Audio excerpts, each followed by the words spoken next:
오늘은 아브라함 노정을 중심 삼고 천진 참 부모님과 어떤 관계를 가지고 있고 복귀 섭리가 어떻게 예정됐고 그걸 중심 삼고 천진 참 부모님께서는 어떠한 노정으로 승리 기대를 이뤘는가를 살펴보는 시간을 갖도록 하겠습니다.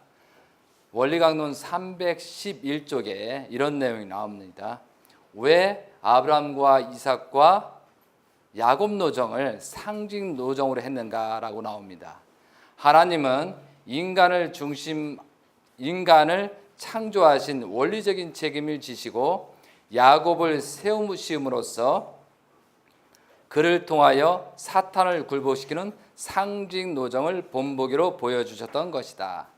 하나님은 이와 같이 야곱을 세우시어 사탄을 굴복시키는 본보기의 노정을 보여주셨기 때문에 모세는 이 노정을 본보기로 하여 그 형상 노정을 걸음으로써 사탄을 굴복시킬 수 있었다.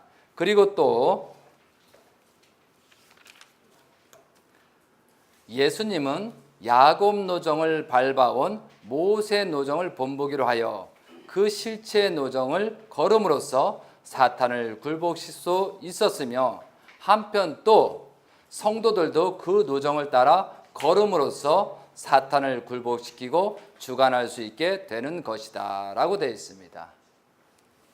다시 말씀드리면은 재림주가 오셨을 때 아브라함, 이삭과 야곱 노정은 왜 생겼느냐? 아브라함이 3재물을 실패함으로 말미암아 섭리가 3단계로 연장됐다라는 사실은 여러분이 아실 거예요. 그래서 아브라함하고 이삭과 또 야곱을 뜻으로 본 일대입니다. 그래서 아버님 섭리를 야곱 노정만 봐도 안 되고 아브라함과 이삭과 야곱 노정을 보면서 같이 가야 돼요. 이해되셨죠? 그래서 몇 살 때 진행되는가를 성경을 통해서 우리가 보아야 된다 이거죠. 그래서 오늘은 많은 말씀이 이제 복귀 섭리를 보면은 원리 강론에 우리가 아브라함과 이삭과 야곱 노정을 아마 중심으로 했습니다. 왜 그러냐면 야곱 노정은 사탄을 자연 굴복시키는 그 승리적인 그 조건이 있었습니다. 이해되셨어요? 그러면 에서와 야곱이 복귀된 후에 왜 성경은 계속적으로 진행돼서 창세기 50장까지 요셉이 110세의 죽음에 끝나느냐, 이게 중요한 거예요. 그러니까 에서와 야곱이 만남으로 말미암아 끝나는 게 아니고 섭리는 어떻게 반복적으로 가왔다 이거죠. 요셉이 승리 기준을 이룰 때까지. 그래서 우리가 원리강론 430페이지에 보면은 복귀 섭리와 동시성이라는 그 표가 있습니다. 표가. 그 표를 보면은 에서와 야곱으로 끝나는 게 아니고 에서와 야곱이 만남으로 끝나는 것이 아니고 어디까지? 요셉이 총리 대신 돼가지고 애굽에 있었을 때 야곱이 애굽으로 가는, 그죠? 애굽으로 가는 것이 섭리의 종결이라고 해서 표가 그렇게 돼 있다는 거예요. 여러분들이 그 원리강론 430페이지 보면은 그 표가 나옵니다. 자, 그러면은 우리가 아브라함 노정을 왜 짚어봐야 되냐면은, 자, 아브라함이 이전 데라라는 우상 장사에서 우상장사 아들로 태어납니다. 우상 장사가 아니고 분명히 우상입니다. 우상 장사예요.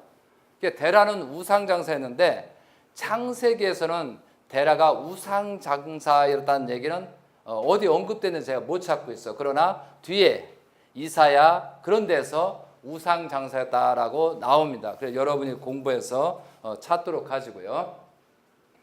그러면 아브라함하고 사레라고 시작이 됩니다.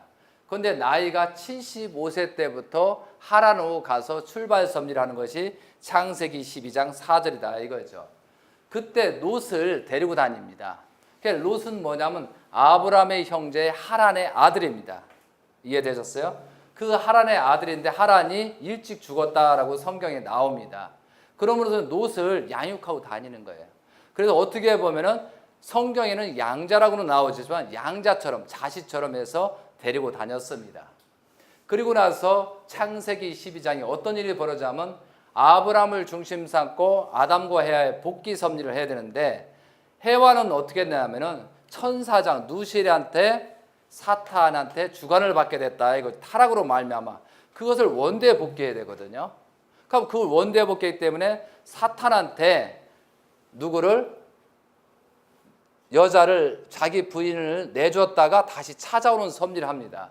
그때는 좀 뭐냐면 바로왕이 있는데 그때 애굽에 가서 이제 식량이 기근이 있어도 바로를 갔는데 바로왕이 색을 좋아합니다. 여자를 좋아하기 때문에 예쁜 여자만 보면은 전부 다 그 남편을 죽이거나 전부 다 죽여 뺏는 그런 게 돼 있어요. 그렇기 때문에 할 수 없이 아브라함이 누이라라고 합니다. 그래가지고 누이라고 해가지고 바로왕의 침상에 들어갑니다.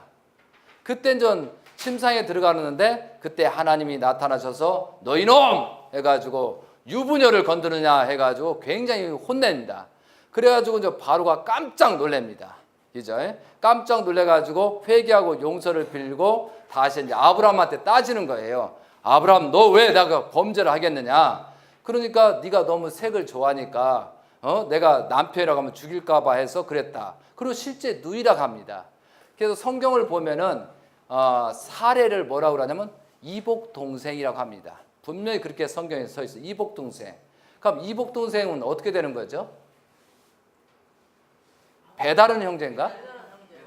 배다른 형제가 되는 거죠. 이복 동생이니까 실제 이복 동생이라고 성구에 써 있습니다. 그래서 뭐냐면 여기서 중요한 것은 사례가 바로한테 가서 부인이 됐으면 엄청나게 부귀 영화를 누리잖아요. 그런 환경권이 있었다는 거죠. 그걸 다 물리치고 본연의 모습으로 돌아왔다는 거죠. 순결을 지키면서. 이것이 복귀 섭리입니다.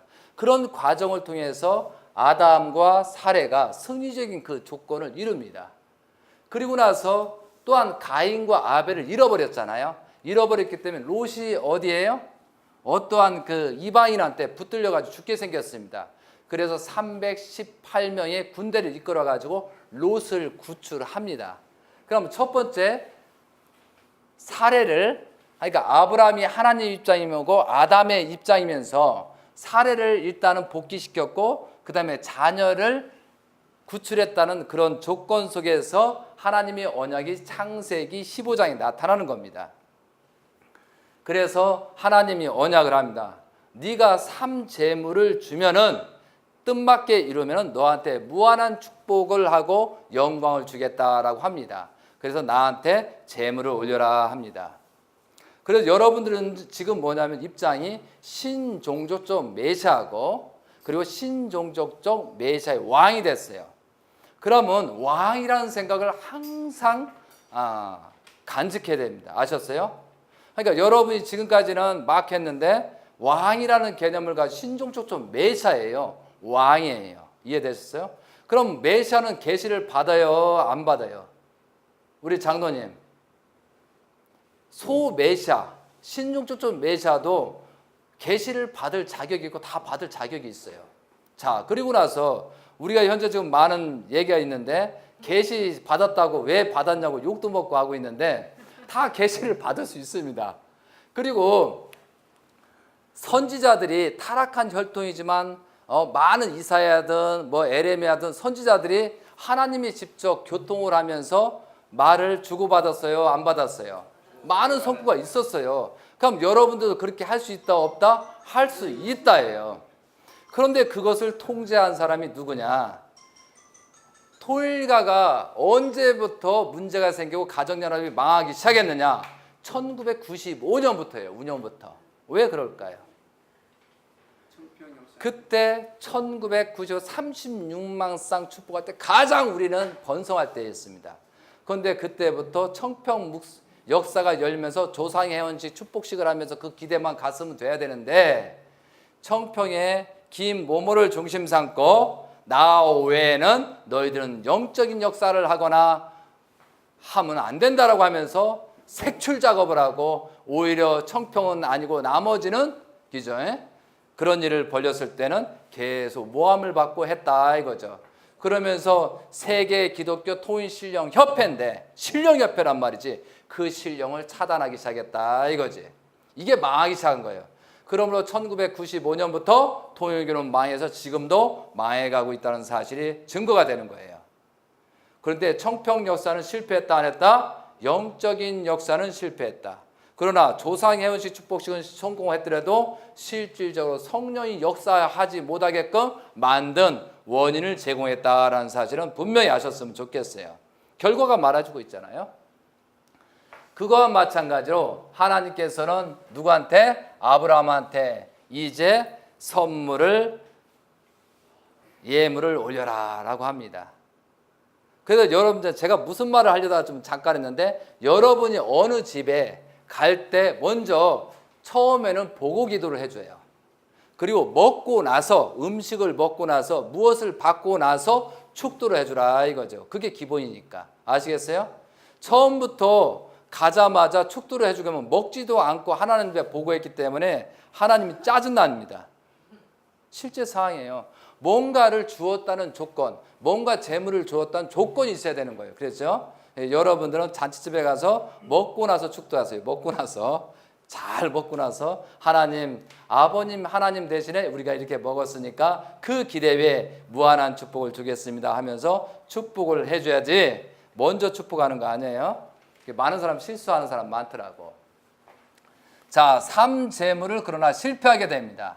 그런데 우리가 원리 강론을 보면은 삼재물을 소를 하고 양을 하고 비둘기에서 소생기 장성기에서 비둘기 새끼를 쪼개지 않음으로 말미암아 뭐했다? 타락됐다. 솔개가 와서 취해갔다. 사탄이 침범했다. 그래서 그러므로 아브라함의 그 후손들은 400년 동안 애굽 고역을 당하더라 이거죠. 그렇게 성경에 하고 우리는 원리를 그렇게 배웠습니다. 그런데 성경을 자세히 봤어요. 제가 창세기 14년 자세히 보니까 재물을 3재물만 올린 게 아니고 3년 된 암소, 3년 된 순양, 3년 된 암염소가 들어가더라고. 그리고 또 한 가지는 집비둘기, 산비둘기 새끼라고 분명히 성구에 써 있다는 사실이죠. 이거 처음 듣는 사람도 있어요, 사실은. 그런데 왜 3년 된 암소, 하나님의 입장, 자녀, 부부의 입장이에요. 부부의 입장, 자녀의 입장을 만들어야 됩니다. 이해되셨어요? 그러니까 3년 된 순양은 아담격인 완성된 입장이라 하나님의 혈통 씨를 받았다. 그런데 왜 3년 된 암소냐는 거죠. 3년 된 양이어야 되지. 이상하잖아요. 이건 뭐냐면은 그 이후로 재림주는 타락한 혈통에서 와야 된다라는 것을 상징적으로 알려주는 거다 이거죠. 양은 참다운 예물이고 여러분께서 레위기에 보면은 염소는 그 분류나 분류나? 하여튼 부정한 동물이에요. 부정한 동물에 속하는 것이 그 암염소입니다. 암염소. 그러면 뭐냐면 이것을 3년 된 순양과 3년 된 암소라는 그 기대 위에서 승리권에서 이렇게 앞으로 재림주는 해야 된다라고 하는 겁니다. 그런데 집비둘기, 산비둘기는 뭐예요? 집비둘기는 집에 있으니까 아벨 입장이고 산비둘기가 가인 입장이라는 거죠. 그런데 그 새끼를 쪼개지 않습니다. 그러므로 말미암아 400년 동안 엄청난 고난을 받았다는 것은 여러분이 성경을 통해서 알고 말씀을 통해서 알았잖아요. 자, 지금 시작해 보자고요. 우리 장로님이 하나님께서 명령을 합니다. 암소, 순양, 염소 해가지고 비둘기 새끼 얼마나요? 요만하지? 비둘기가 이만한데 새끼는 요만하죠. 그런데 이걸 쪼갤 수도 않죠. 그거 쪼개자니 그렇잖아요. 요 조그만 실수에서 400년 고역을 산다. 이거 생각을 한번 해보라는 거예요. 심각한 얘기잖아요. 비둘기 쪼개지 않아가지고 400년 동안 고통을 받는 거예요. 애굽에 가서. 그러면 지금은 이 당대는 그게 맞고 지금은 안 맞느냐?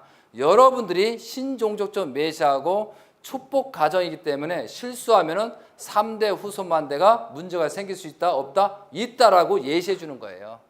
이해되셨습니까? 분명히 아까 읽었잖아요. 재림주도 그렇게 섭리하지만 성도들도 그렇게 해야 된다 이거죠.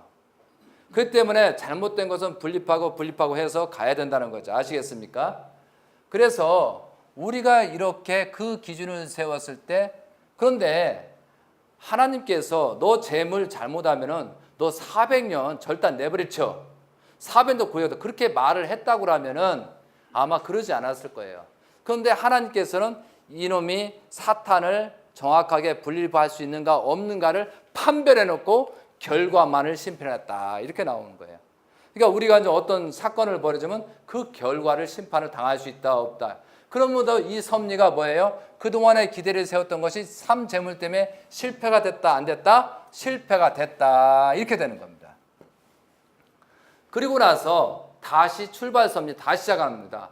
그러면 75세 때 출발했기 때문에 기일수 85세에 출발을 하는 거예요.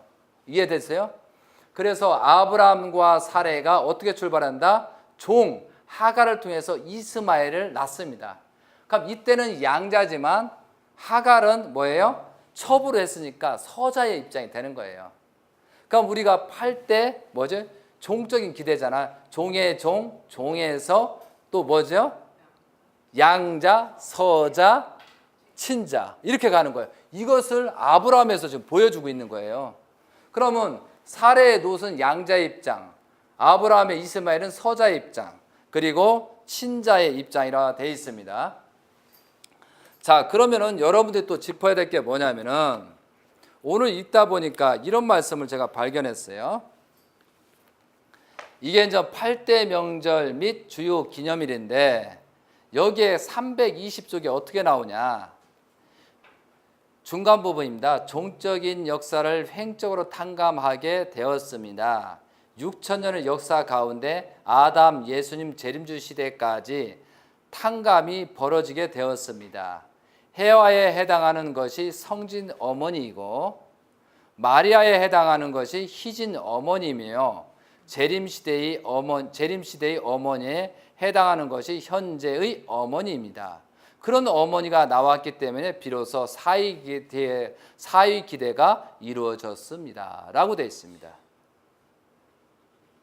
그러니까 쉽게 해서 뭐냐면 누구예요? 성진 어머님은 해와의 입장, 마리아의 입장은 희진 어머님, 재림주 입장은 한학자 어머님을 얘기하더라 이거죠. 어머님이 굉장히 대단한 거예요. 그죠? 그러니까 소생기, 장성기, 완성기 그거와 마찬가지로 그러면은 성진 어머님의 자녀들은 양자의 입장이 된다는 거고 될 수가 있고요. 똑같이 친자지만 그리고 희진 어머님은 희진님은 뭐예요? 서자의 입장. 그리고 어머님은 친자의 입장으로 복귀 섭리가 진행됐다 해도 큰 무리는 없다 이거죠. 그게 맞다 아니다고 이걸 봤을 때 그렇게 진행된다는 거죠. 자, 75세에 출발했으니까 기일수 10수를 넘어서 85세에 다시 출발을 합니다. 그거와 마찬가지로 여러분이 잘못하잖아요. 그럼 10년이 지나야 다시 할 수 있다는 것을 분명히 알고 있으라 이거죠.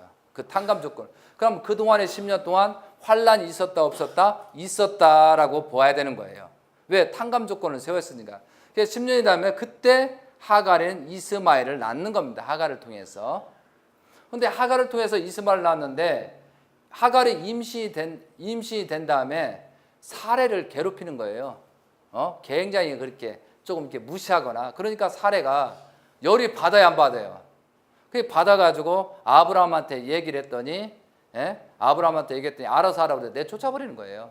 근데 그때 하나님이 나타나서 다시 이제 복귀하는 그런 일이 벌어집니다. 그런 일들이 계속 진행이 됐어요. 자, 근데 이제 문제는 많은 사람들은 왜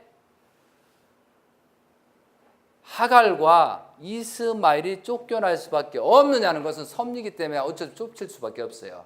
이해되셨어요? 그래서 나중에 이제 성경을 보면은 그 이삭을 낳습니다. 이삭을 낳는데 이삭을 하갈하고 이스마엘 못 살게 합니다. 그래서 혹시나 죽일까 여겨가지고 이전 보냅니다. 그 보낼 때 사레가 보낸 게 아니고 그것을 아브라함한테 얘기하니까 아브라함이 하나님께서 그래 보내라 해가지고 하나님의 허락을 받고 아브라함이 보내는 거예요. 아셨습니까? 사례가 아니고 왜 그럴 수밖에 없냐면은 아브라함이 재물을 승리했으면 바로 아브라함의 가인과 아벨 건 섭리를 진행을 해야 되는데 뭐예요? 실수를 했기 때문에 거기서 진행이 하기 때문에 이삭을 재물 입장을 다시 세워야 되기 때문에 이스마를 내려 보내는 거예요. 거기서 가인과 아벨 건 섭리가 안 되니까. 그럼 우리가 지금 상태에서 책임을 다하지 못하면 내 아들 상태에서 가인과 아벨 건 분리하지를 못하는 경우가 생기는 거예요. 그거 조심하셔야 된다. 우리가 실수하면은 그게 되어 있는 거예요. 그럼 우리가 1세가 잘못하면 2세들 영향이 엄청나게 받는다는 사실을 알아야 되고, 아브라함이 잘못으로 말미암아 후손만 내가 400년 동안 잘못된 길을 가게 되고 고통을 받는다는 사실을 우리는 분명히 알고 가자고요. 그러면 우리가 현재 하는 것이 신앙이 심각해져요? 안 심각해져요? 굉장히 심각한 거예요. 나이를 먹기 전에 어떤 그 섭리의 기준을 최대한 세우고 가야지. 영계 가면 천국 갈 것 같은데 그렇지 않습니다. 집만 됩니다. 집만. 후손에게. 그러니까 살아있을 때 최대한 하고 가야지. 영계 가면 집만 돼요. 그 탕감 조건을 내 아들과 내 딸, 후손들이 세워야 되기 때문에 최대한 우리는 조건을 세우고 가야 된다는 거죠. 그런데 여기서 중요한 건 85세 난 다음에 아브라함과 사레로 이름을 변경을 하더라 이거죠. 이해되셨어요? 이것이 99세입니다. 그런데 기일수 100세를 출발하기 전에 아브라함한테 너는 아브라함이라고 하고 사라라고 합니다. 그때부터 아브라함 사라로 호칭이 바뀌는 거예요. 그건 뭐냐면 하나님께서 이름을 바꿨다라는 것은 뭐냐면 죽었다가 다시 살아났다라는 얘기를 하는 거예요.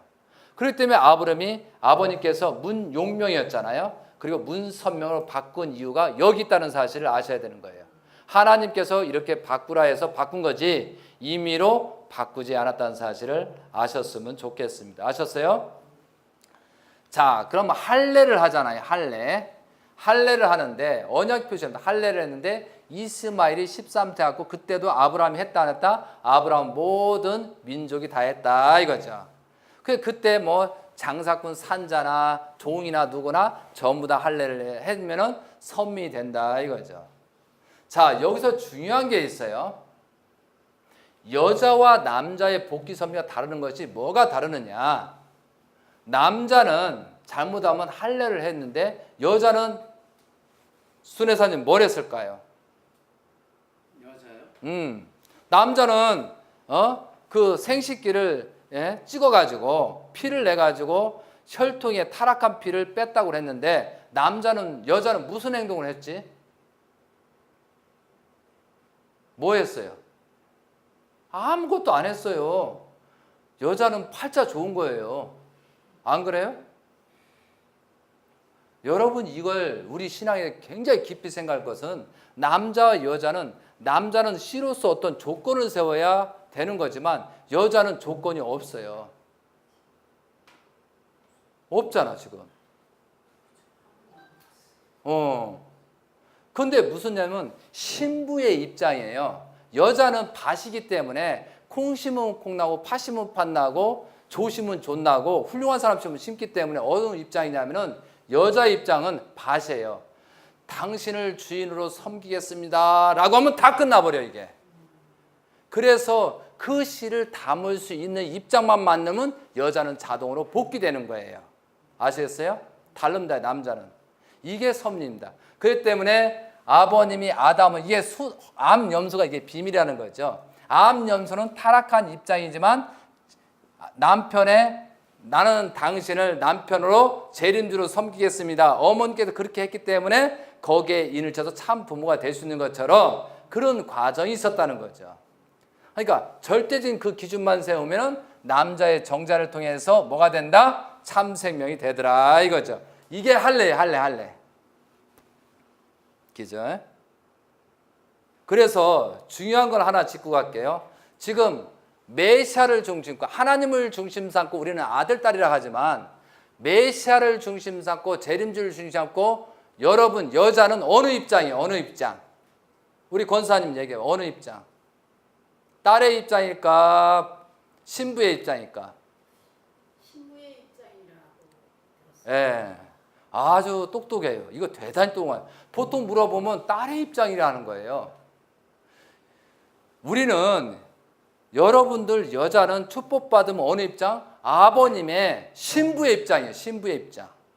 신부의 입장이 내려오면 안 되는 거예요. 근데 왜 아들, 딸이라고 입장을 하기 때문에 이 복귀 섭리가 진행이 안 되는 거예요. 신부의 입장에서 남편, 천사장의 입장을 아들로서 섬기고 키우란 뜻이에요.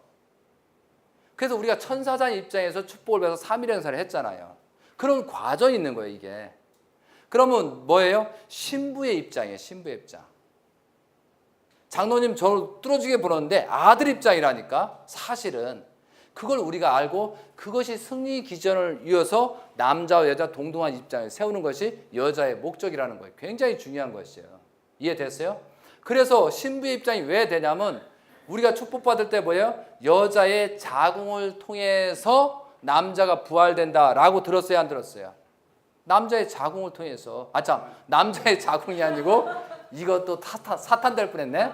여자의 자궁을 통해서 남자가 복게 된다. 그래서 3일에 될 때 여자가 위로 2번 올라가잖아요. 그래서 복귀가 되는 거예요. 그건 나중에 깊이 생각하기라고 저는 그렇게 깨닫고 있습니다. 그래서 할례를 통해서 새 생명을 얻었다, 안 얻었다? 얻었다, 이렇게 되는 겁니다. 그리고 나서 이제 시간이 지납니다. 시간이 지나가지고 그러면은 이것을 종자 상징과 비로 사탄이 했기 때문에 그 나라를, 민족을 멸해야 되거든요. 그래서 소돔과 고모라를 멸하는 겁니다. 이해됐어요? 탕감 조건, 탕감을 치러야 되니까 소돔과 고모라를 멸함으로 출발할 수 있는 복귀 섭리 진행되는 거예요. 그렇기 때문에 근데 소돔과 고모라는 어느 지역이냐면은 함의 후손이 가장 많은 족속입니다. 이해됐어요? 함이 실수해서 안 했어요. 함의 족속이 많이 살기 때문에 그 대표 과정은 소돔과 고모라를 멸하는 겁니다. 그럼 지금은 어디를 얘기하는 거냐? 한국과 일본을 얘기하는 거다 이거죠. 그러면 현재 지금 한국이 심판을 받아야 돼요? 안 받아야 돼요? 일본이 받아야 돼요? 안 받아야 돼요? 100% 받아야 됩니다. 왜? 재림주를 성화시켰고 또한 그 기대 외에 대신자를 섬기지 못함으로 여기에 역사할 수 있는 그 기준이 없어요. 그럼 심판을 받아야 되는 거예요. 심판도 하나님의 축복이라니까 감사하게 받아야 된다 이거죠. 예수님 시대 십자가의 길로 간 다음에 2000년 동안 심판받았으니까 우리도 한번 겪어보자고. 얼마나 센가. 근데 아마 더 셀 것 같아. 더 셀 것 같아. 근데 그것을 우리는 알고 어떠한 조건을 가지고 이것을 심판을 받는데 가중된 심판이지만 어떻게 우리가 믿음의 기대, 실제의 기대를 세워서 탕감 조건을 세워서 다시 구원 섭리를 펼치고 그 조건을 세우는 것이 우리가 해야 될 일이다 아니다? 일이다 이거죠. 두려워하지 말라 이거죠. 어차피 잘못된 거. 그런데 여기에서 이제 오늘 중점도 굉장히 중요한 것은 소돔과 고모라를 멸하러 하려할 때 하나님께서 먼저 소돔과 고모라로 사자를 보냅니다. 야야 멸할 상이 된가 한번 보러 가라. 그러고 나서 아브라함이 옆에 있는 거예요. 그것이 뭐예요? 창세기 19장에 여러분이 전부 다 읽고 온 사람 손 들어봐. 읽고 온 사람 몇 명이나 되죠? 다 읽고 왔어요? 장로님은 왜? 네. 아니 이거 읽고 왔어야 되는 거예요. 왜 그러냐면 읽고 안 왔으면 내가 설명을 읽어야 되니까. 안 읽어도 되겠죠. 근데 아브라함이 이제 그럽니다. 근데 소돔과 고모라에 누가 살고 있었어요? 롯이 살고 있는 거예요. 근데 롯은 의인이기 때문에 살려야 되겠거든. 그러니까 하나님한테 그럽니다. 아브라함이 아니 하나님 소돔과 고모라를 멸한다고 저렇게 내려갔는데 아니 의인을 좀 있으면 의인이 있으면 소돔과 고모라를 멸하지 않겠습니까? 그렇지. 내가 의인이 있으면 멸하지 않지. 그래가지고 이제 자신 있으니까 아브라함이 그 소돔과 고모라 굉장히 큰 도시예요. 여러분이 인터넷에서 소돔과 고모라 멸망 한번 쳐보면은 지금도 사람이 살지 않아. 거기도 유황 덩어리가 막 굉장히 많아요. 실제 있습니다. 한번 소돔과 고모라 인터넷 쳐보세요. 실제 그 다큐멘터리 보면은 지금도 사람이 살지 못해. 유황 때문에 막 지금도 사람이 없고 생물이 거의 없어요. 이것이 몇천 년 시대인데 지금도 그러냐고 참 신기하잖아요. 신기해요. 그런데 아브라함이 그럽니다. 50인이 있으면은 멸하지 않겠습니다. 라니까 하이 그랬습니다. 아니 하이 그러면 일본 말이니까 그래 알았다 그랬습니다. 그러니까 50인이 없는 거예요. 그래서 45인이 있으면 괜찮겠습니다. 그래서 45인 찾아보니까 없는 거예요. 그래가지고 40인이 없으니까 40인까지 간 거야, 이제 이게. 이해됐어요? 그러니까 이거 50인 찾다 보니까 없고 45인 찾아도 없고 40인 찾아도 없는 거예요. 그러면서 하나님한테 다시 용서를 하나님이 요번만 한번 다시 한번 해보겠습니다. 그리고 10명씩 단위가 뚫어지는 거. 30인만 있으면은 멸하지 않겠습니까? 그래 알았다. 그래서 통과돼서 보니까 없어. 그래서 다시 이제 20인만 있으면 되겠습니다. 20인을 찾으니까 있어 없었어? 없었어요. 그래서 마지막으로 한 번 더 하겠습니다. 10인만 있으면은 멸하지 않겠습니까? 라고 하니까 그래. 하나님도 열받지만 그래 알았다 해서 10인을 찾아보니까 있었다 없었다? 없었다 이거죠.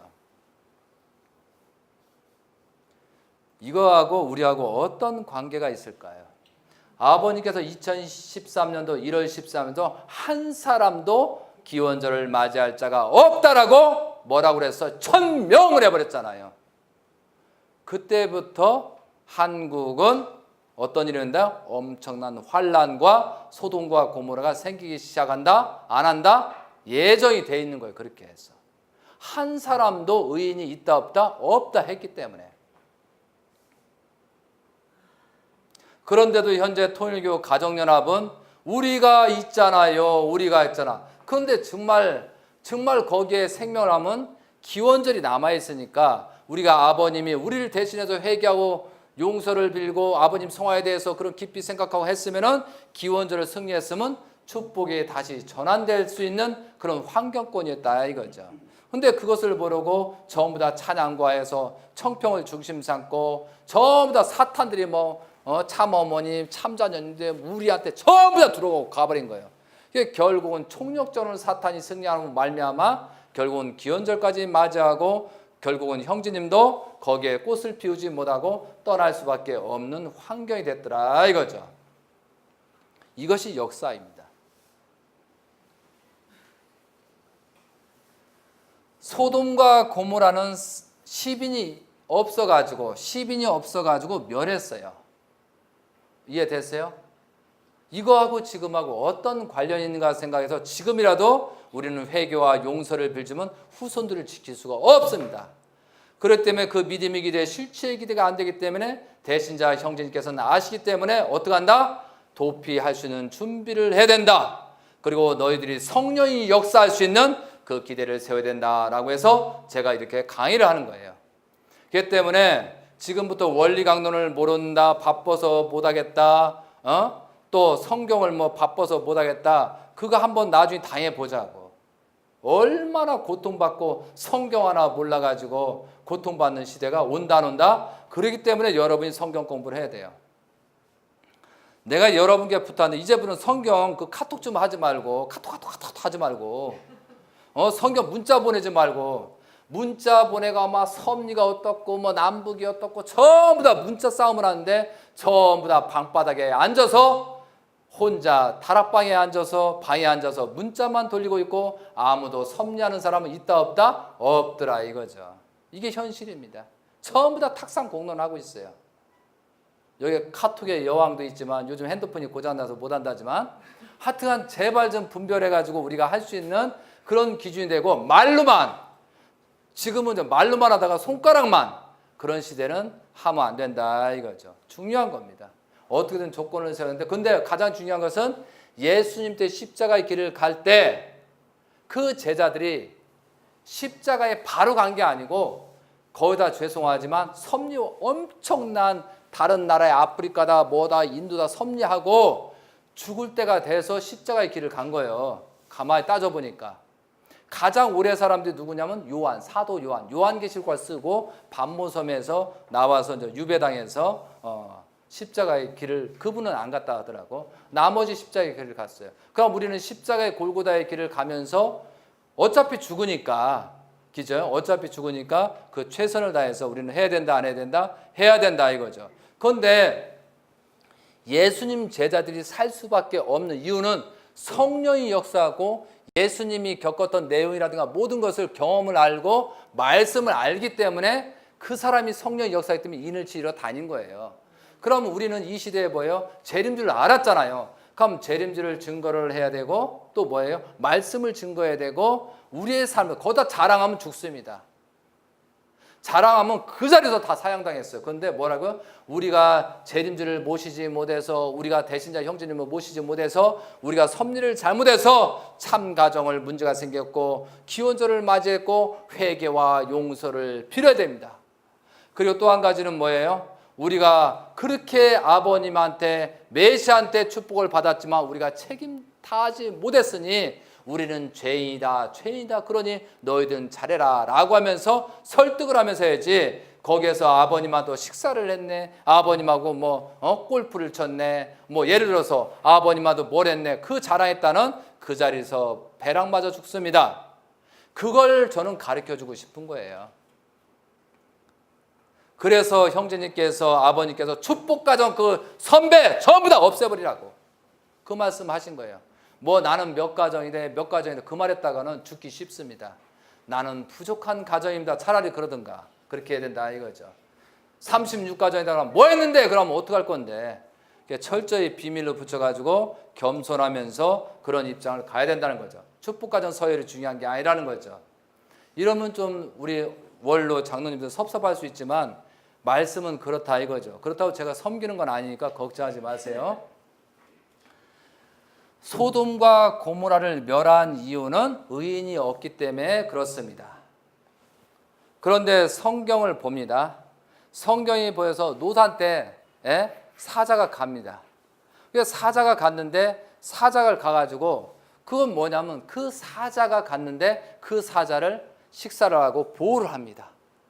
그런데 소돔과 고모라 그 사람들이 그 사자를 그 사람을 내놓으라고 막 협박합니다. 협박. 내놓으라 협박하는 거예요.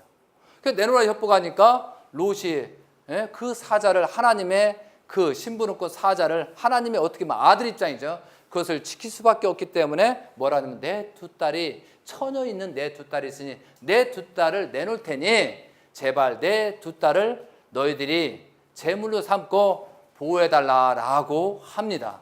대단하죠. 그리고 나서 설득을 하니까 안 된다.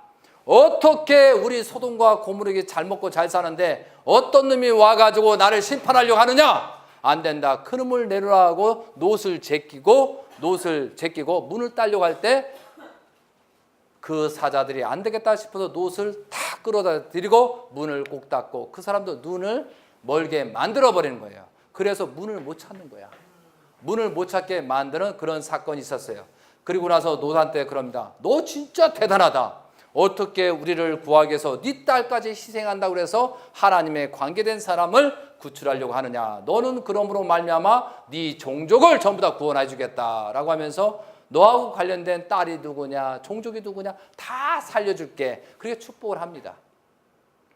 그러고 나서 부인하고 두 딸을 설득을 했지만 약혼한 사위가 있었습니다. 약혼한 사위한테 가니까 사위가 뭐라겠다? 농담으로 야 소돔과 고모라를 내일 아침부터 멸한다고 그러니까 우리 가자 그러니까 뭐라고 그랬어요? 농담으로 여겼다. 같이 갔다 안 갔다? 같이 안 갔다라는 사건입니다. 저는 이 롯이 엄청나게 대단한 것은 뭐냐면 하나님의 부름을 받고 온 사람들을 보호하기 위해서 자기 딸 가장 귀한 존재를 내놓았다라는 것이 중요한 거예요. 그러면 지금 대신자 형제님께서 어차피 심판시다니까 그 심판이 된다라고 하니까 아니다 심판 아니다 전부 다 우리는 행복하고 가정연합 통일교는 행복할 것이다 라고 하니까 어떻게 감히 상속자지만 어떻게 어머님을 심판하고 우리를 가정연합 심판하고 너는 저주를 받고 거꾸로 욕하고 있잖아. 그런 형국이 지금 똑같은 현상이 벌어지고 있다 이거죠. 그러면 참 아버님 권한권에 온 사람들은 형제님을 따른다는 참 아버님 권한권을 온 사람은 회개하고 용서를 빌고 대신자 형제님을 지키면서 자기 딸 아들 딸을 내놓고 사탄한테 내주더라도 대신자 형제님을 보호하는 그런 믿음의 기대 실제의 기대를 세워야 되는데 덩달아서 형제님께서 어머님을 구출하고 어머님의 그 어머님을 구원하기 위해서 그 조건을 모든 것 탕감 조건을 세우고 사탄을 속이고 모든 것을 그 조건을 세우고 어머님을 질타하고 또한 가정님이 잘못된 걸 질타해서 빨리 회개하고 용서를 빌게 오게 하는데 그것도 모르면서 덩달아서 참 아버님 고난권에 온 몇몇 사람들은 똑같이 욕하는 사람이 있더라 이거죠. 어떻게 되겠어요 그건? 큰일 났어요. 큰일 났어요. 더 이상 말을 안 할게요. 더 이상 깊게 가면 문제가 생기니까. 하여튼간 우리가 회개하고 용서를 빌고 그 기대에 세워야 된다 이거죠. 정말 그럼 우리가 어떻게 돼요? 우리가 그 참 아버님 고난권에 온 사람이 먼저 선배 입장, 자리를 지키는 입장이니까 거기서 회개와 용서를 빌면서 어떻게 된다? 누가 봐도 의인이고 누가 봐도 참답다라는 것을 스스로 보여줘야 그 사람들이 돌아오기 쉬웠다는 건데 오히려 욕만 하고 비난만 하고 자기 자리를 지키지 않고 나는 책임이 없다. 누구 때문에 하는 그렇게 그런 방향이니까 지금 축복의 길이 우리가 망치고 있다는 사실을 알아야 돼요. 우리가. 그렇기 때문에 여러분들은 회개와 용서를 빌면서 그 사람들이 빨리 올 수 있도록 기도하고 정성 들이고 울면서 손을 잡고 하면서 통곡해야 된다 이거죠. 6,000년의 역사의 축복을 받은 우리잖아요. 6,000년 동안 축복을 받은 우리고 당대 이 시대에 이만큼 축복받고 우리처럼 한 사람이 아무도 없었잖아요. 아무도 없었어. 그런데 메시아를 복만 줄 땐 따르고 메시아 영계 가셨다고 해서 전부 다 따르지 않고 있다는 거죠. 재림주가 왜 와야 되느냐? 실체가 와야 되게 된 재림주가 와야 돼요. 거기서 뭐처럼 아담이 해와를 찾아가지고 참 부모가 되어 축복을 시켜야 되는데 2013년도 기원절 때면서 어머니 혼자 성령이 역사하니까 아버님이 내 몸에 들어왔다 해가지고 그 축복시부 타락이라는 거죠. 그러려면 그게 혼자도 축복이 된다고 하면 말이 되냐 이거죠. 천성경의 384페이지에 외짝으로 축복하는 것은 타탄의 축복이다. 천사장의 축복이라고 분명히 써있다 이거죠. 외짝 축복은 절대 될 수 있다 없다? 안 된다 이거죠. 이전까지 아버님이 외짝으로 우리한테 축복시키는 사실도 없었잖아요. 축복신만큼은. 아무리 바쁘고 세계가 바쁘고 복지산맥 바빠도 축복시 때는 꼭 오셔서 남자의 50%, 여자의 50% 완성된다는 조건에서 자녀를 번식해야 되기 때문에 해야 된다 이거죠. 축복이라는 의미는 어디냐? 남편이 없는데 부인이 애 낳는 거나 마찬가지인 거예요. 축복이 그렇습니다. 자녀를 번식하는데 남편이 씨가 없는데 어떻게 축복이 가능하냐 이거죠. 기본적인 원리예요. 기본적인 원리. 그걸 모르고 그게 맞다고 그냥 가정연합 통일교인들은 그게 맞다고 해서 거기에 권력과 이권과 먹고 그래서 또 한 가지 이제 그렇게 하다 보니까 시간이 가서 형제님 섭리하고 어머님 어떤 일을 하니까 지금 봐봐요. 2016년도 12월부터 원죄론을 주장하잖아요. 아버님은 원죄가 있고 어머님은 원죄가 없다. 그럼 깊이 생각하고 뭐가 좀 이상하다 해서 빨리빨리 대신자 형제님의 기대를 세우려고 가야지.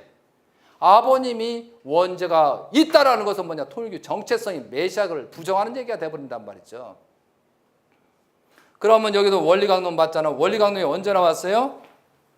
원리강론이 언제 나왔어? 1952년도에 나왔잖아. 원리 원본이 나왔고 그 이후에 나왔단 말이죠. 그럼 원리 원본에 대한 개념이 나왔는데 이것도 뭐예요?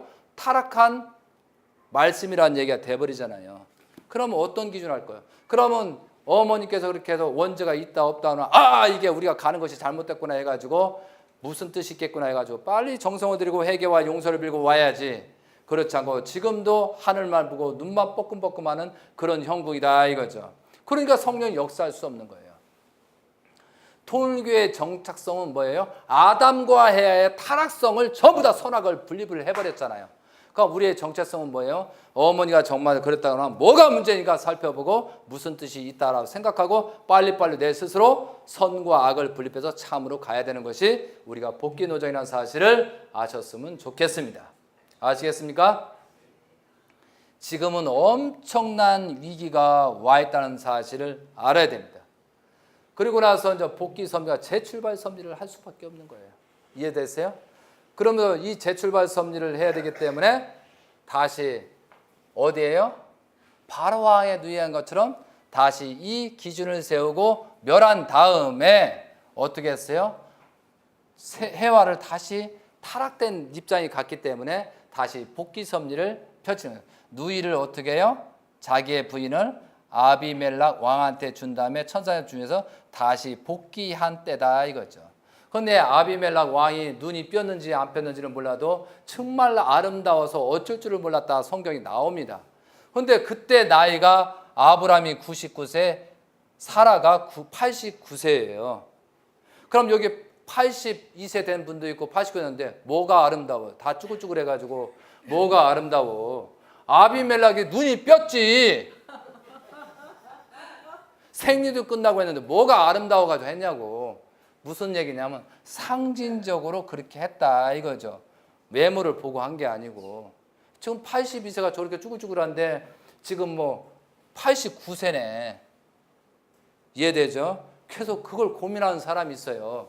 왜 89세 뭐가 아름다웠을까? 그러면서 고민하고 이건 성경이 가짜다 하는 그런 사람도 있어. 내가 참 섭리를 몰라서 그런 거예요. 이게 알고 모르고가 그렇게 차이나. 이것이 기대, 승리 기대를 끝난 다음에 자녀를 낳을 수. 왜냐? 기저에 이런 관계를 겪은 다음에 이삭을 낳을 수 있는 기준이 생기더라 이거죠. 뭐예요? 참다운 아담, 참다운 해와의 입장으로 복귀됐다는 기준에서 참다운 이삭을 낳는 겁니다. 그래서 친자를 낳는 건데 이삭을 낳을 때 몇 살이었다? 100세였다 이거죠. 이해되셨어요? 그래서 100세였고 8일째 할례 의식을 합니다. 그래서 우리는 8일째, 아기가 태어나 8일째 뭐 하죠? 봉헌식을 해요, 안 해요? 하죠? 봉헌식을 해야 됩니다. 그럼 그때도 못했다면 빨리 조건을 세요. 봉헌, 하나님의 아들입니다. 내가 낳았지만 당신의 아들이고. 왜 봉헌식을 하는 이유가 뭐예요? 내 아들이 아니고 하나님의 아들이라고 봉헌식을 해야 그때부터 하나님이 그 자녀를 인을 치지. 내 아들 하다 보니 인을 안 치는 거예요. 여기서 중요한 교훈하였어요.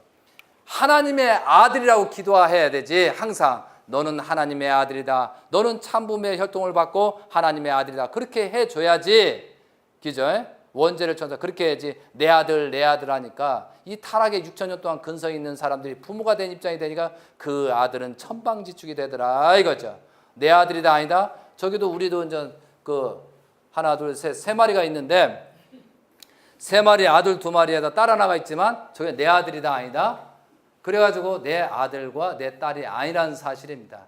이 말 듣고는 또 집에 가서 또 한마디 할 거예요. 아버지가 우리가 아들 딸이 아니랬으니까 우리도 우리 팔자 살아보겠습니다. 그렇게 할지는 모르겠지만 정말 중요한 것은 하나님의 아들처럼 섬기고 보호하고 사랑을 해서 하나님의 마음으로 자녀를 키우라 그런 뜻이 있다는 거죠. 아시겠습니까 장로님? 내 아들이다 아니다? 큰일 나요.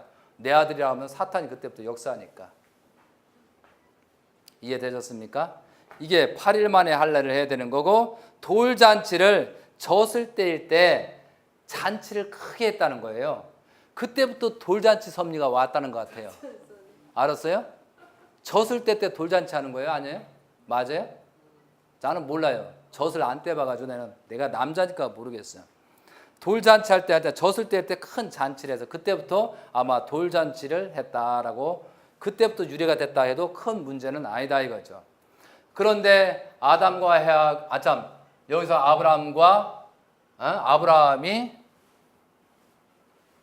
삶 재물을 실패로 말미암아 하나님께서 아브라함이 그렇게 탕감 노정을 겪었지만 믿을 수가 없기 때문에 아브라함아 너를 시험하고자 하오니 이삭을 번제라라는 말이 천천개백 같은 그런 문제가 생기더라 이거죠. 얼마나 아브라함은 고심을 했겠습니까?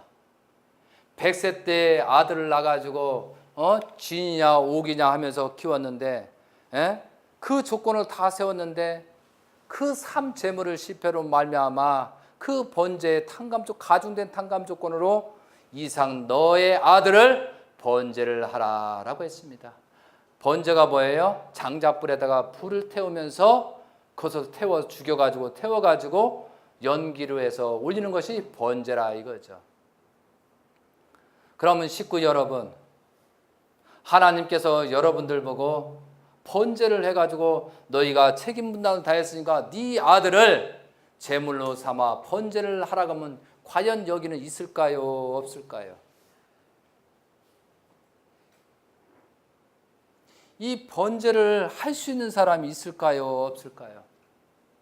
쉽지 않은 겁니다. 그러나 한 사람이 있어요. 이것이 참 아버님이십니다. 참 부모님이란 거예요. 아버님께서 모든 섭리를 진행하면서 우리가 그 조건을 세우지 못함으로 말미암아 축복 가정이 그 기대를 세우지 못하고 그 탕감 조건을 세우기 위해서 자녀들 세 분이 번제가 됐다는 사실을 아셔라 이거죠. 우리가 남북 통일하다 가장 어려울 때 우리가 식구들이 우왕좌왕할 때 누구예요? 흥지님이 영계로 가셨습니다. 그리고 1999년도에 가장 축복 가정이 탈선하고 뭐가 아니고 그 수습하기 위해서 그 조건으로 영지님이 영계를 가셨습니다. 2008년도 그 마지막 2001년도 하나님 왕권 즉위를 통해서 7년이라는 노정을 겪고 나서 주권 복귀 승리적인 그 기대를 이루라고 했는데 그 기대를 세우지 못하고 곽 회장은 대통령을 나가지 않고 국회의원들은 그 준비를 하지 않기 때문에 도저히 주권 복귀를 하지 못함으로 말미암아 아버님께서 영계에 갈 수밖에 없는 입장이 되었습니다. 그것을 아시고 효진님께서 내가 대신 아버님 대신 영계에 가겠습니다 라고 해서 제물대 입장에서 2008년도 3월 15일 날 대신 효진님께서 영계에 가셨습니다. 아버님 스스로가 잘못된 게 아니고 우리가 믿음의 기대, 실제의 기대를 세워야 하는데 그 기대를 세우지 못하고 하나님의 뜻맞게 주권을 완전히 복귀해서 그런 기대를 세워야 되는데 그 기대를 세우지 못함으로 말미암아 아버님 가정이 번제가 되었고 자녀들은 딸들은 전부 다 사탄한테 내줄 수밖에 없었다는 사실을 분명히 여러분이 알고 회개하고 용서를 빌어야 됩니다. 그리고 나서 아버님이 2012년도에 말씀하십니다. 이제부터는 섭리 때문에 내 아들이 결코 희생되는 일이 없다라고 하셨습니다. 왜? 남은 자녀가 몇 되지 않고 거기에 천사장의 입장, 주권의 입장, 경제 입장 또한 모든 섭리의 중심적인 입장이 있다. 그것이 현지님이었고 그 다음에 국지님이었고 마지막에 대신자를 상속하는 형제임이었다는 사실을 분명히 알아라 이거죠. 더 이상 어떻게 할 수가 없잖아. 권지님도 계시지만 권지님은 다른 그 어떤 또 섭리가 있다고 보는 거예요. 그거와 마찬가지로 누가 했다? 아버님이 아브라함 이상의 그런 번제의 그런 노정을 아픔이 있었다는 사실을 분명히 기억하셔야 됩니다. 그러면 여기에서 아브라함이 이삭을 번제하는데 사라한테 얘기할 수밖에 없었잖아요. 하나님께서 이러이러하니까 번제를 해야 된다. 그래서 사라가 이해를 했다 안 했다? 했다요. 왜? 이런 과정들이 있기 때문에 하나님의 뜻이라면 내 아들도 번제할 수밖에 없죠 라고 해서 그 번제를 하게 되는 것입니다. 그거와 마찬가지로 참 어머니께서 지금은 여러 가지 문제가 있지만 그 당시에 눈물 한 방 흘리지 않고 우리가 책임다 울지 마라 해서 눈물 한 방 흘리지 않고 그 자녀를 성화식을 바라보고 있었다는 것이 천지인 참 부모님의 입장이라는 사실을 우리는 통곡하면서 기도하면서 회개하면서 해야 된다 이거죠. 그래서 모리아에 갑니다. 모리아산에 가면서 3일 동안 걸어가는 거예요. 3일 동안 걸어가는 겁니다. 그때 두 종이 가서 번제물을 가지고 갑니다. 3일 노정이 끝난 다음에 마지막 모리아산을 올라갑니다. 이제부터는 너희들은 총들은 여기 있어라. 내 아들 이삭이 등짐을 져라. 번제 장작을 져라. 그래서 아브라함은 칼을 들고 불을 들고 같이 올라갑니다. 그때 이삭이 말합니다. 아버지시여, 왜 장작불도 있고 칼도 있고 횃불도 있는데 왜 번제물이 없습니까? 아버지, 이 어찌 된 일입니까? 라고 하니까 아브라함이 하나님께서 다 준비했다. 올라가면 난다 라고 합니다. 그러면 여러분이 생각하세요. 이 이삭이 어떤 입장이었는가? 이삭이 뭘 줬다? 나무를 줬다 이거죠. 그러면 최소한 16세 정도가 넘었다라고 볼 수도 있고, 또한 이성 판단을 다 할 수 있는 그 기준이 됐어요. 그러면 왜 이삭이 그런 말 했냐? 아버지, 내가 번제에 가는 거 다 알고 있으니 아버님 근심 덜고, 하나님의 입장이 그러니까 제가 얼마든지 100번 죽고 1000번 죽어도 번제가 되겠으니 아버님 걱정하지 마세요. 아브라함 아버지, 그 얘기를 하는 겁니다. 그리고 나서 산에 올라가서 아브라함이 번제에서 장작불을 놓은 다음에 그 이삭을 눕히고 죽이려 합니다. 그러면 얼마든지 죽고 싶다면 이삭이 힘이 더 셀 거 아니에요. 아브라함은 100세고 이삭은 장작을 들고 얼마나 힘이 완전한데 그것 뿌리치고 얼마든지 내려올 수 있었다는 거죠.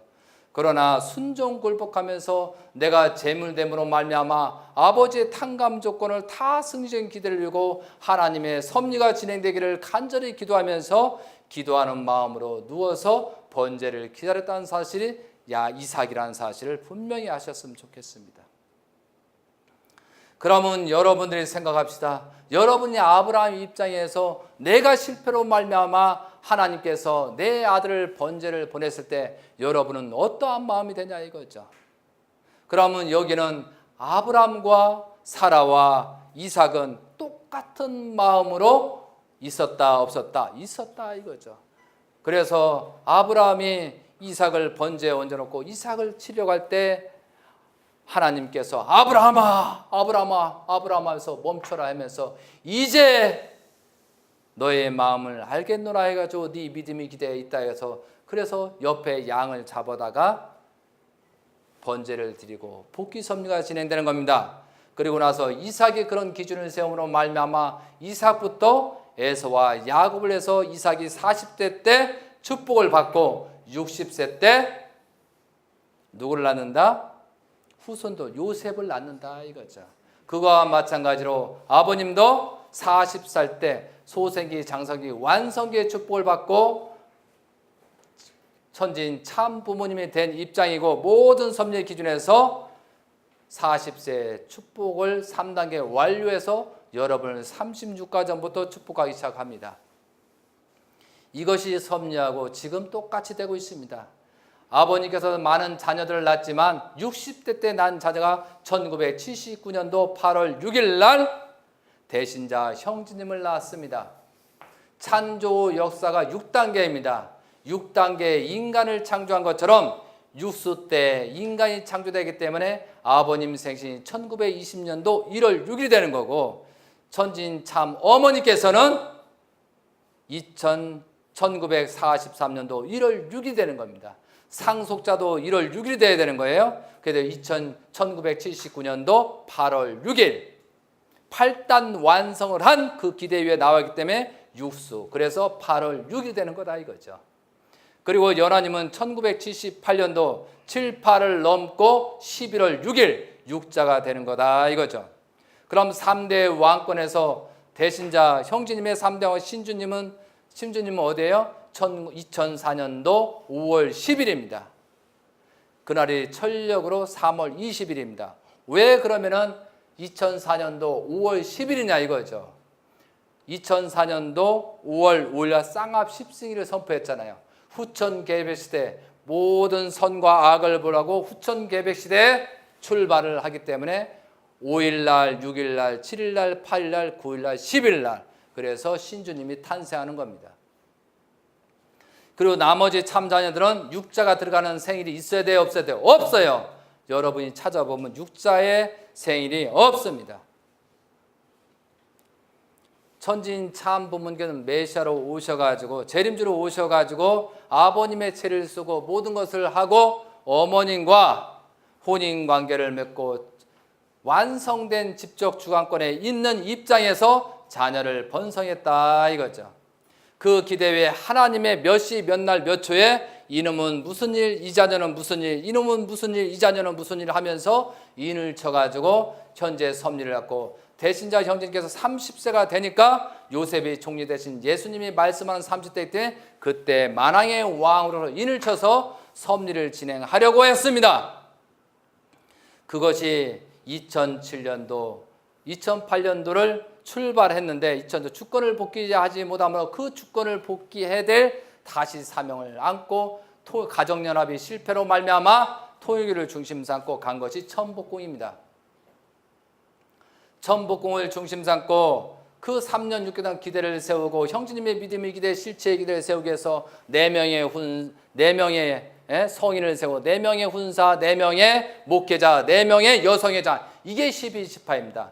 그리고 나머지 3천사를 중심 삼고 천복궁을 중심으로 섭리를 하려고 했는데 그게 실패가 됐고, 원리 본체로는 3,600이 실패했고 우리가 믿음의 기대에 실패했기 때문에 대신자 형제님을 중심으로 기대를 세우지 못하기 때문에 아버님이 성화의 길로 가서 재출발 섭리와 모든 승리권을 잃어서 가인과 아벨 중심 삼고 대신자 형제님을 중심 삼고 가라고 하게 그런 섭리를 해서 성화하신 겁니다. 그런데 우리가 깨닫지 못하고 믿음의 기대에 실체기를 다시 세우고 회개하고 용서를 빌고 통국의 역사가 벌어져야 되는데 그걸 하지 못하면 말미암아 다시 거기에 사탄이 침범하고 김유남이 침범하고 어머니까지 어렵게 돼서 결국은 기원절까지 실패가 됩니다. 그래서 대신자 형제님께서는 그 기원절 실패로 말미암아 할 수 없이 미국에 가서 3년 동안 그 정성의 기대를 줬고 3년차 2015년도 말씀을 시작하는 거다 이거죠. 그러고 나서 그런 사람들 다시 천사장의 입장을 다시 살려가지고 왜? 창조 역사가 천사장부터 찾기 때문에 다시 우리를 찾아가지고 그런 복귀 섭리를 진행해서 2015년도, 16년도, 17년도로 하려고 했는데 사천삼박상 축복도 못 지켰지 우리가 막은 것이 아무것도 없기 때문에 결국은 환란은 더 깊어지고 도피를 할 수밖에 없는 그런 운명에 처했습니다. 그렇기 때문에 우리는 더 믿음의 기대에 실제기를 더 세워가지고 이것을 어떻게든 회복한다는 그런 마음으로 정성의 기대를 세워야 됩니다. 요한계시록 12장 1절에 많은 내용이 하나님의 별자리가 있습니다. 12간을 쓴 별이 있고 여자 위에 해가 있고 달 아래 발 있고 목성이 있고 하나님의 만왕의 왕인 목성이에서 그 왕이 있는 자에 태어난 날이 9월 23일이라고 합니다. 그럼 9월 23일은 만왕의 왕이 등극한다고 되어 있습니다. 그렇기 때문에 9월 23일까지 정성을 들여서 그 기준을 세워서 우리가 가야 된다 이거죠. 가정연합의 축복가정이든 통일교의 축복가정이든 여기 있는 축복가정, 우리가 이런 루트를 알고 우리는 내 자신은 어떠한 섭리를 가서 중심이 될 것이냐, 남이 탓 누구 때문에 뭐 어머니 때문에 형제님 때문에 그게 아니고 나는 무엇을 할 것이냐 이거죠. 더군다나 우리는 신종초점 메시아의 사명이라는 사명도 받았고 또한 대신자 형제님한테 왕관식까지 받고 참 아버님 권한권으로 돌아온 축복을 받았기 때문에 말 한마디 행동 하나 조심하면서 정말로 나를 보고 회개와 용서를 빌고 그 기대 외에 다른 사람이 찾아올 수 있는 그런 기대를 세우는 것이 여러분의 사명이고 저의 사명이고 우리가 해야 됩니다. 그리고 나서 우리가 믿음의 기대, 실체의 기대를 완전히 세운 다음에 어머니 앞에서 대신자 형제님의 기대가 이제 있으니 어머니 그동안 손을 내려놓으시고 어머니 그만하달라고 했을 때 어머니 입장이 분명히 나올 거다 이거죠. 우리가 해야 될 일이 그거였는데 3년 동안 우리는 무엇하고 있었냐 이거죠. 그러니까 정말 의인들이 올 수 있는 길까지도 막을 수밖에 없는 지금 환경이 왔다는 것입니다. 어머님은 분명히 아버님 대신자 형제가 천주전 타락이라 했습니다. 그게 다 맞습니다. 형제님이 말씀한 것처럼 요한계시록 그렇게 써있기 다 맞습니다. 그러나 우리는 어떠한 기준으로 회개와 용서를 빌고 누구를 욕할 게 아니고 우리 자신부터 우리의 복귀 섭리에 나를 찾아가지고 탕감 복귀를 해서 가자는 것이 제 바람이고 우리가 해야 될 사명이기 때문에 그런 말씀을 드리는 겁니다. 다시 한번 말씀드리지만 참 아버님 권한권으로 돌아온 축복을 받고 나서 회개와 용서를 빌고 아브라함의 그런 노정들을 살펴보면서 의인이 없기 때문에 한국과 일본, 세계가 어렵다는 사실이고 내 자신이 의인이 되겠다는 마음을 가지고 여러분이 승리 기제를 세울 때 거기에 축복이 보고 하나님의 인을 치고 천지인 참부며 원하고 소망하는 영연세 옆배를 중심 삼고 축복의 역사가 벌어진다는 사실을 아시길 간절히 빌고 원하면서 끝으로 참 아버님 권한권으로 돌아오는 축복식의 승리하는 여러분이 되셔서 여기서 또 기대를 세워줘서 참 가정이 되시길 바라면서 강의를 마치도록 하겠습니다. 감사합니다. 예.